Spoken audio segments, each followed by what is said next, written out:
ಸ್ವಾಗತ.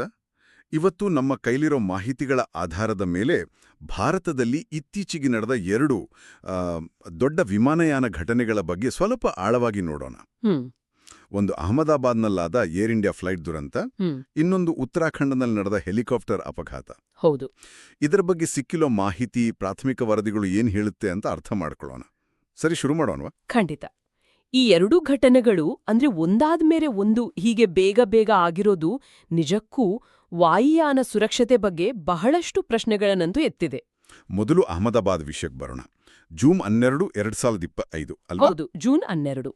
ಏರ್ ಇಂಡಿಯಾದ Boeing 787 Dreamliner flight 171 ಅಹಮದಾಬಾದ್ನಿಂದ ಟೇಕ್ ಆಫ್ ಆದ ಸ್ವಲ್ಪ ಹೊತ್ತಲ್ಲೇ ಮೇಘಾನಿ ನಗರದಲ್ಲಿರೋ ಬಿಜೆ ಮೆಡಿಕಲ್ ಕಾಲೇಜ್ ಹಾಸ್ಟೆಲ್ ಬಿಲ್ಡಿಂಗ್ಗೆ ಕ್ರ್ಯಾಶ್ ಆಗಿದೆ. ಹೌದು, ಅತ್ಯಂತ ಆಘಾತಕಾರಿ ಘಟನೆ ಅದು.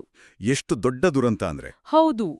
ನೋಡಿ, ಫ್ಲೈಟ್ನಲ್ಲಿದ್ದ 242 ಜನ ಅಂದ್ರೆ 230 ಪ್ಯಾಸೆಂಜರ್ಸ್ ಮತ್ತೆ 12 ಸಿಬ್ಬಂದಿ. ಅವರಲ್ಲಿ 241 ಜನ ತೀರ್ಕೊಂಡಿದ್ದಾರೆ. ಓ ಗಾಡ್. ಅಷ್ಟೇ ಅಲ್ಲ,